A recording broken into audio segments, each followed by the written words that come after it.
Nigel's up. What's up, Nigel? He's been coming and asking lots of questions lately. He says, hope you guys are doing well. I know you're busy grinding and I appreciate it. Those emails come fast and furious. The SM reputation management strategy where you bump my other subscriptions out of my box appears to be working. That's awesome.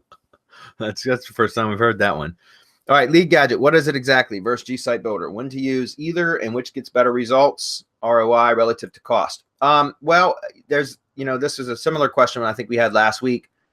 Lead Gadget is a mass page generator. GSite Builder is not. GSite Builder is, you can use it in a much lesser scale and create a bunch of pages or sites targeting various keywords, but it's not scalable like Lead Gadget would be. So in other words, Lead Gadget can go out and create a WordPress site that has 30,000 posts on it, or pages and posts basically, in a matter of 2 minutes. It takes time to set the site up and all that, but it deploys a site really quickly, builds a site with tens of thousands of pages and posts in a matter of minutes.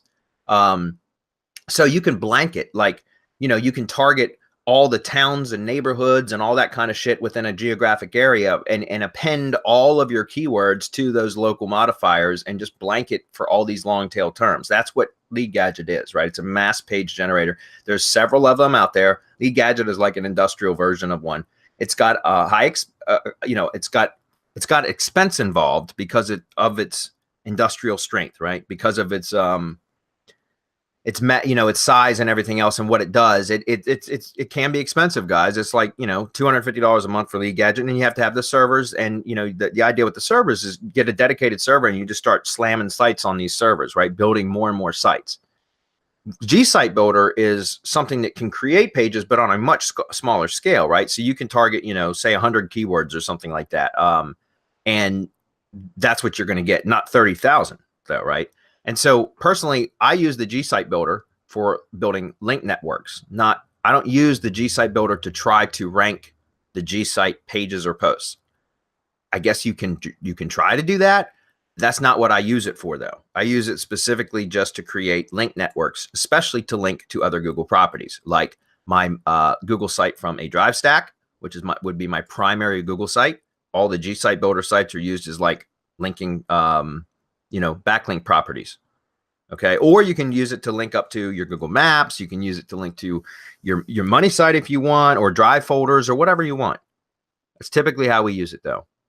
So as far as ROI relative to cost, it depends. Lead Gadget, you can make a lot of money if you are building sites. It's a spam method. In other words, you create a shit ton of sites, and the idea is that if any sites get deleted or smacked or de-indexed or whatever, you just build more, right?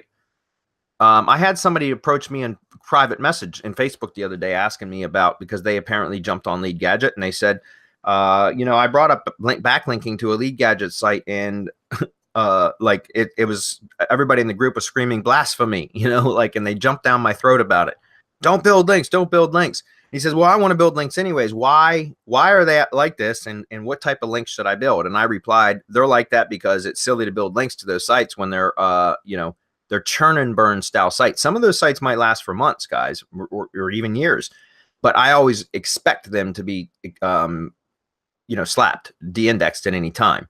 And so why build links to those sites when you can just build more sites, right? If you go after a set of keywords, why not build 50 or 100 WordPress sites, all targeting the same keywords, just on different domains? Some are going to win. Some are going to rank, some aren't. Who cares? Just build more sites. You don't need to backlink that stuff, right? So as far as the actual, if you're on your own, if you're not running an agency, I wouldn't recommend Lead Gadget. I would recommend sticking with GSite Builder, unless you know what you're doing with Lead Gadget, in which case, yeah, use it. But if you're running an agency, Lead Gadget is a more powerful tool for spamming and driving traffic. GSite Builder, I would still use as a link building tool. Anyways, good question. Appreciate the question.